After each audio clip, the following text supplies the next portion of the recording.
Esto es audiolibro. Con la lectura del libro El misterio, una llave perdida. Israel y la Iglesia Gentil, un asunto de vida o muerte para todos los creyentes. Escrito por el pastor Marvin Byers. Narración Christian M.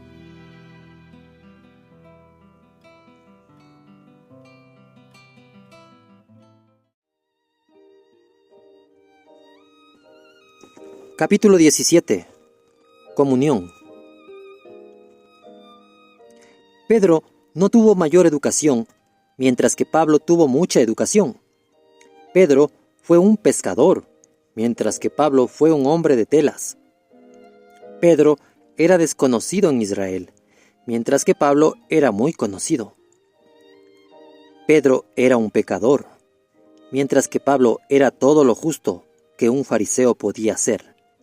Lucas 5, 8 y 32, y Filipenses 3 del 5 al 6. Pedro tenía celo por las tradiciones judías, pero no como Pablo. Pablo tenía mucho más celo que casi todos los demás. Gálatas 1:14. Pedro necesitó un gran milagro cuando llegó al tiempo de que el Señor lo enviara con el primer gentil. Solo una intervención divina tremenda lo pudo convencer de entrar en la casa de un gentil incircunciso. Esa intervención incluyó el trance y visión de Pedro y la visión de Cornelio, que lo instruía para llamar a Pedro. Si Pedro necesitó una experiencia tan poderosa para convencerlo de visitar a un gentil una vez, podemos imaginar lo que Pablo necesitó para convencerlo de ir a los gentiles continuamente durante el resto de su vida. Parece existir una relación directa entre la experiencia de Pablo en Hechos 9 y la experiencia de Pedro en un capítulo después en Hechos 10. En ambos casos, el asunto se relaciona con un llamado divino para llevar el mensaje del Evangelio a los gentiles. Hechos 9:15 y 10:28. Al comparar la experiencia de Pedro con la experiencia de Pablo, se ven algunas observaciones interesantes. Ambas experiencias fueron sobrenaturales, pero la de Pablo fue más intensa y severa. La presión divina que le fue aplicado a Pablo quebrantó su rebeldía en un momento y le dio una primera vislumbre del misterio. Pedro necesitó una visión, pero Pablo necesitó ceguera. Dios le dijo a Pedro que comiera, pero Pablo ayunó. Pedro tuvo hambre, pero Pablo perdió el hambre. Pedro subió a la azotea para encontrarse con Dios, mientras que Pablo fue derribado al suelo. Pedro vio el cielo abierto y Pablo vio una luz del cielo. El Señor le dijo a Pedro que se levantara, matara y comiera. El Señor le preguntó a Pablo por qué lo perseguía cuando iba rumbo a matar más judíos creyentes. Pedro dijo: «No es así, Señor». Pablo dijo: «¿Qué quieres que yo haga?». Pedro se resistió a comer lo inmundo, mientras que Pablo había estado resistiendo al Señor mismo. El Señor le dijo a Pedro: «Levántate, desciende y ve con ellos». El Señor le dijo a Pablo: «Levántate y entra en la ciudad». Pedro descendió de la azotea y vio a 3 hombres.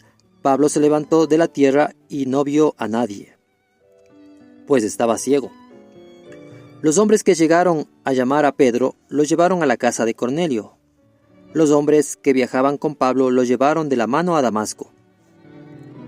La visión de Cornelio fue usada para mostrarle a Pedro el plan de Dios para extenderse a los gentiles.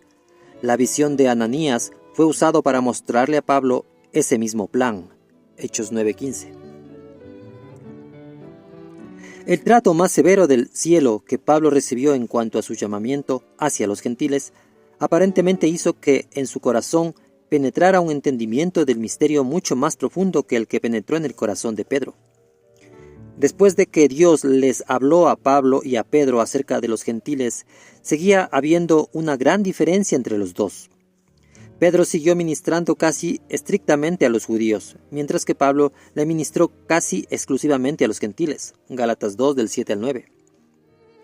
Claro, esta era la voluntad de Dios para sus vidas. Irónicamente, aunque Pablo había sido un judío más celoso que Pedro, era el quien ahora vivía, comía, predicaba y adoraba con gentiles. Un gentil que no está familiarizado con el judaísmo no puede comprender el sacrificio colosal que este hebreo de hebreos fue llamado a hacer. Para algunos será un golpe enterarse de las convicciones de un judío que sea ortodoxo o ultraortodoxo. Esto depende de cuánto observe alguien la fe judía. Primero, bajo casi ninguna circunstancia entraría ese judío a una casa gentil. Pedro le dijo a Cornelio que esto no le era permitido a un judío, Hechos 10:28. Si por alguna razón un judío hoy fuera a hacerlo, no aceptaría nada de comer o beber de parte de su anfitrión, ni siquiera un vaso con agua. Muchos ultraortodoxos ni siquiera le hablarían a un gentil. Por definición, Pablo fue seguramente un judío ultraortodoxo en su tiempo, Filipenses 3:6. Hoy es casi inconcebible que un judío así fuera a los gentiles, se asociara con ellos y diera su vida por ellos. Eso fue lo que Pablo hizo. ¿Por qué comparto esto? No es para hacer de menos o insultar a judíos o gentiles. Más bien, para quienes no están familiarizados con el judaísmo, tengan por lo menos cierta noción de lo que significó para Pablo abandonar el ambiente de sus hermanos judíos e ir a vivir y ministrar al mundo gentil. Para él, rehusar entrar en un hogar gentil era sencillamente una de las muchas tradiciones que debió colocar en el altar del Señor. Lo que él encontraría después de entrar en una casa así, le habría provocado un trauma a la mayoría de judíos, mucho más a un fariseo de fariseos. Hasta los líderes de la iglesia en Hechos consideraban una gran ofensa entrar a un hogar gentil o comer con un gentil, Hechos 11 del 2 al 3. En la mentalidad judía, todos en una casa gentil eran inmundos. Además, todo lo que tocaran, todo lo que vieran, todo lo que se sentaran y todo lo que comieran era ceremonialmente inmundo y contaminante. Con solo entrar en la casa, el judío mismo estaba ceremonialmente inmundo y contaminado. Por eso los fariseos no entraron a la sala de juicio de Pilato durante el juicio de Jesús, Juan 18:28. Con esto en mente, recordemos que Pablo no era un judío cualquiera. Él observaba la ley más, o igual que cualquier otro en su época. En el corazón de Pablo, todo rastro de repugnancia judía hacia todo lo gentil debía ser sacrificado en el altar de la voluntad de Dios. ¿Por qué escogió Dios a un judío tan devoto como Pablo para caminar de esta manera? Porque solo un judío devoto podía aclarar a todos cuál sea la dispensación, comunión, del misterio. Efesios 3:9. La palabra griega traducida aquí como dispensación es koinonía y significa comunión. Como se tradujo en 2 de Corintios 13:14, Pablo no solo predicó el mensaje de comunión entre judío y gentil, él lo vivió. Él hizo por el mundo gentil lo que el Señor hizo por cada humano o por toda la humanidad. Pablo se inclinó al nivel de ellos para mostrarles el amor y misericordia de aquel que los estaba llamando a vivir en su casa para siempre. Él les enseñó que eran santificados y purificados por la sangre del Cordero y no por el ritual judío.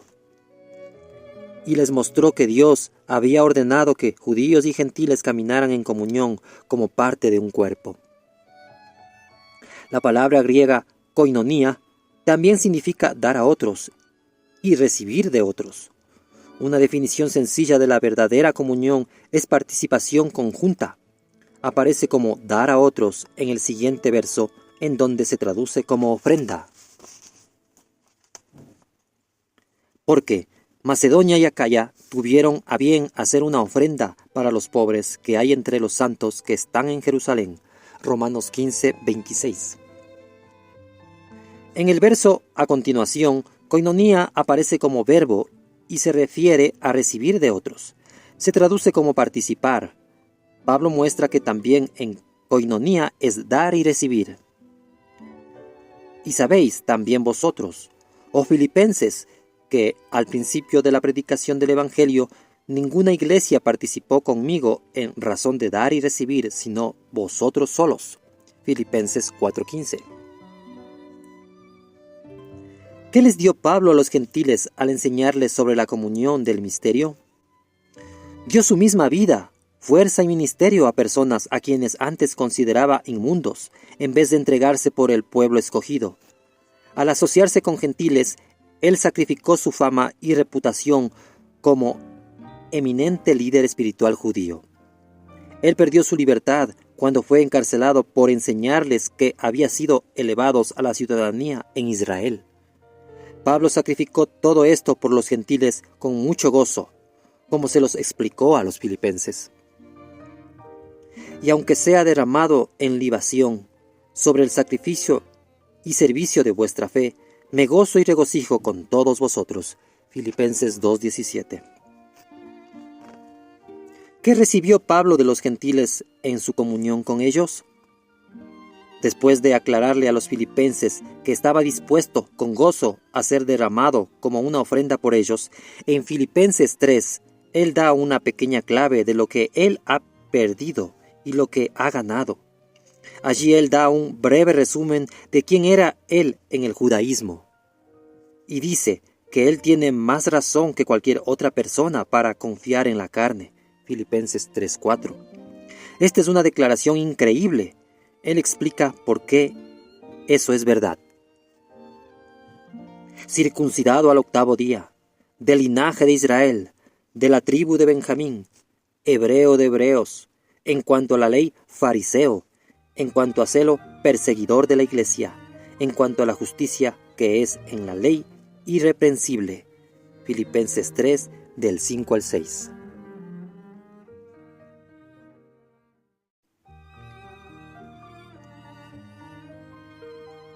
¿Cuántos judíos en la historia pudieran haber dicho que eran irreprensibles con respecto a la justicia que se alcanza por la obediencia estricta a la ley? Todo lo que él menciona son credenciales impresionantes.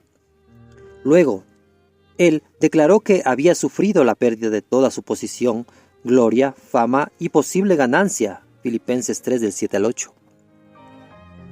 Él ya había explicado cómo sufrió esta pérdida, al derramar como una ofrenda para los gentiles. Él hasta consideró que las cosas que sacrificó eran basura o estiércol. ¿Cómo pudo él perder todo esto y considerarlo como nada más que detestable estiércol? Porque lo que estaba ganando era tan precioso, que todo lo demás en la vida era, en comparación, estiércol. Estaba ganando a Cristo. Filipenses 3 del 8 al 9. ¿En qué lugar estaba encontrado Pablo y Cristo? Por supuesto, lo habían encontrado en el camino a Damasco, pero después lo estaban encontrando en otro lado también. Lo estaban hallando por medio de la comunión con los miembros del cuerpo de Cristo, por quienes él había derramado su vida y lo había perdido todo. A veces nos concentramos tanto en buscar y hallar al Señor en nuestra vida devocional privada y olvidamos una de las fuentes principales de su vida: koinonía. Darles a otros y recibir de otros es parte del plan de Dios. Aunque nuestra vida devocional es de suprema importancia, no encontraremos la plenitud de Cristo afuera de la comunión del misterio. Efesios 3:9.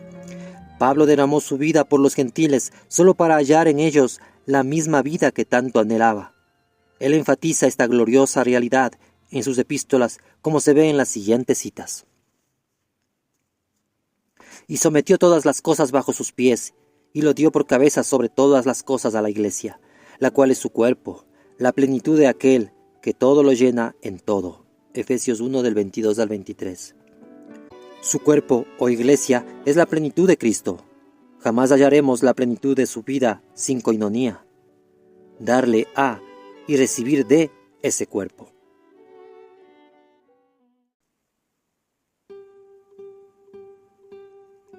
El pan que partimos, ¿no es la comunión del cuerpo de Cristo? Siendo uno solo el pan, Nosotros, con ser muchos, somos un cuerpo, pues todos participamos de aquel mismo pan.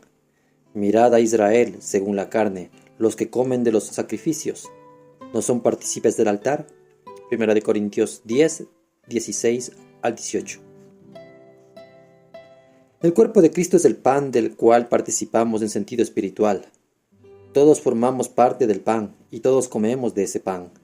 Eso es coinonía, dar y recibir. En el templo, la ofrenda que el sacerdote colocaba en el altar también se convertía en su fuente de comida. Así como el sacrificio de la vida de Pablo por los gentiles se convirtió en una fuente clave del pan de vida para él también.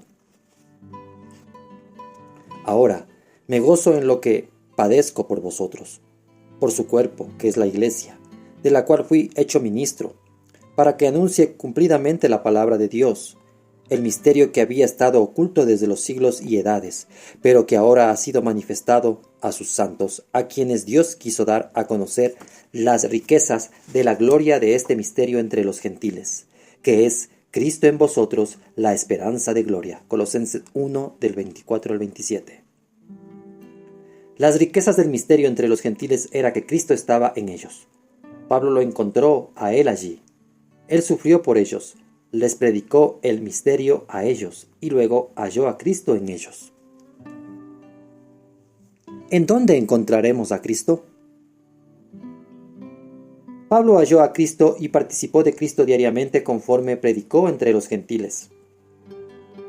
Dios llama a los creyentes gentiles a que se extiendan y participen en la restauración de los judíos. Definitivamente los gentiles encontrarán a Cristo y participarán de él de una forma muy conforme se extiendan hacia los judíos. Aunque fuese tan solo en sus oraciones y su actitud, al escribirles a gentiles acerca de los judíos, Pablo explica el plan del Señor. Pues, como vosotros también en otro tiempo erais desobedientes a Dios, pero ahora habéis alcanzado misericordia por la desobediencia de ellos, así también estos ahora han sido desobedientes, para que por la misericordia concedida a vosotros, ellos también alcancen misericordia. Romanos 11, 30 al 31. En el principio, los judíos fueron una fuente de bendición para los gentiles. En el fin, los gentiles serán una fuente de bendición para los judíos. Así, no habrá en el cielo ciudadanos de segunda categoría. Antes de conocer al Señor, Pablo seguramente evitaba a los gentiles a cualquiera que contacte con ellos, como hacía la mayoría de judíos. Las costumbres de los gentiles eran impías, sus leyes civiles y religiosas no eran bíblicas, pero él fue y se derramó por ellos. Hoy muchos creyentes gentiles tienen un sentir similar en cuanto a los judíos. Es verdad que muchas de sus costumbres y hasta leyes religiosas no son bíblicas y son incluso impías. Debo decirlo así, aún arriesgando ofender a algunos judíos mesiánicos, judíos que creen en Jesús y siguen en las costumbres del judaísmo. ¿Cómo podría ser impío el servicio religioso judío actual? El centro del judaísmo bíblico, como Dios lo fundó, es el templo y el sacerdocio levítico. Es imposible obedecer una gran porción de la ley de Moisés de Levítico y otros libros del Pentateuco sin ofrecer sacrificios de animales en el templo. Cuando el templo fue destruido en el año 70 después de Cristo, los rabinos judíos se dieron cuenta de que no podían vivir más en obediencia al judaísmo bíblico. Como resultado, inventaron una religión nueva, que llegó a conocerse como judaísmo rabínico. Los rabinos tomaron en consideración las muchas cosas que ya no podían obedecer y sencillamente le dijeron al pueblo que Dios aceptaría varias buenas obras y o rituales para tomar el lugar de estas cosas. La herejía es más grande en esta religión nueva es el hecho que convencieron a su pueblo de que podían ir al cielo sin derramamiento de sangre. El judaísmo bíblico demanda sacrificios de animales para una expiación. El pueblo judío enfrenta una de las dos conclusiones: o la sangre de Jesús ha provisto una expiación, o el Señor ha permitido que su pueblo viva y muera en los últimos 2000 años sin una expiación bíblica. Tristemente, los líderes judíos han rechazado la expiación de Dios y le han dicho a su pueblo que hay otro camino hacia el cielo, por medio de buenas obras y o los rituales de la religión que sus antepasados inventaron, el judaísmo rabínico.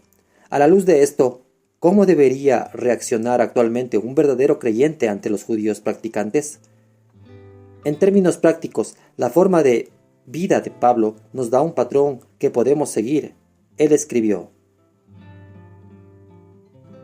Me he hecho a los judíos como judío, para ganar a los judíos, a los que están sujetos a la ley, aunque yo no esté sujeto a la ley, como sujeto a la ley, para ganar a los que están sujetos a la ley, a los que están sin ley, como si yo estuviera sin ley, no estando yo sin ley de Dios, sino bajo la ley de Cristo, para ganar a los que están sin ley. Me he hecho débil a los débiles, para ganar a los débiles, y esto hago por causa del Evangelio, para hacerme copartícipe de él. 1 Corintios 9, del 20 al 23. Aún en la época de Pablo, la religión judía estaba llena de tradiciones que violaban el verdadero judaísmo bíblico y la palabra de Dios. Mateo 15, del 2 al 6. Con todo, Pablo se hizo como judío a los judíos, para ganar a judíos. Pablo hizo algo más que fue aún más difícil para él. Se hizo como gentil a los gentiles, para ganar a gentiles. Él hizo esto para ser copartícipe del Evangelio. Esta palabra proviene de koinonía. Él hizo esto para llevar a todos a la comunión del misterio. Obviamente, al hacerlo, Pablo no entró al pecado de los gentiles, ni convalidó sus costumbres o religiones, pero él vivió como ellos en toda manera posible, toda vez que sus acciones no desagradaran al Señor. Pablo estuvo dispuesto a vivir como judío al estar con judíos, y a vivir como gentil al estar con gentiles. Pero él nunca promovió las formas del judaísmo entre los gentiles, a pesar de que el judaísmo de su tiempo era mucho más bíblico que en la actualidad. Nosotros tampoco debiéramos hacerlo, y tampoco promovió él las formas de los gentiles entre los judíos. Estamos mal si hacemos esto también. La comunión que nos traerá la plenitud de la vida de Cristo debe basarse en hallar el patrón celestial para nuestra vida, nuestras congregaciones y nuestra adoración. Nosotros no somos llamados a seguir el patrón judío ni el patrón gentil, ya que ambos están lejos del patrón del cielo. Todos debiéramos pedirle al Señor que abra con gracia nuestros ojos a su patrón, según se revela en la Biblia. Una advertencia a los creyentes gentiles: si un judío ferviente como Pablo pudo extenderse a los gentiles, a pesar de sus costumbres, y ganarlos para Cristo, hay de cualquier creyente gentil que no puede extenderse a los judíos, a pesar de sus costumbres, para ganarlos para Cristo. Muchos creyentes gentiles están terriblemente atemorizados de los judaizantes. Para ello, esto incluirá a todo creyente que pudiera celebrar las fiestas judías, o que haga algo más que tenga raíces judías. A la luz del misterio de Pablo, un grupo de personas mucho más peligrosas en la iglesia actual son los gentilizantes. Sí, en nuestra forma de pensar, somos parte de una iglesia gentil. En vez de entender que todos los creyentes son parte de Israel, Cristo y su pueblo, entonces somos gentilizantes. Dichas personas son más peligrosas porque, como resultado de su fe, que no es bíblica, están separadas de la savia vivificante del olivo. El asunto es que Dios quiere que todos seamos como Pablo, derramados como un sacrificio por amor a los demás, primero al judío y luego al gentil. La mayoría jamás irá a Israel como misionero, pero todos podemos empezar a interceder para que todo Israel sea salvo. Romanos 11:26. En el futuro cercano, Dios usará a la iglesia como nunca antes para alcanzar a los judíos que viven en todo el mundo. Que todos tengamos una parte en alcanzar a judíos y gentiles en donde vivimos. Si derramamos nuestra vida para que otros conozcan al Señor y abrazamos la fe bíblica verdadera, como se revela en su misterio, experimentaremos nueva comunión o koinonía con el Señor, conforme la rica savia del olivo fluya en nosotros. También experimentaremos nueva comunión con su cuerpo. ¿Quién sabe? Así como Pablo halló las riquezas de Cristo morando en los gentiles, quizás el día llegará cuando nosotros hallemos esas riquezas morando en judíos que han llegado a conocer y amar al Señor debido a nuestro sacrificio por ellos.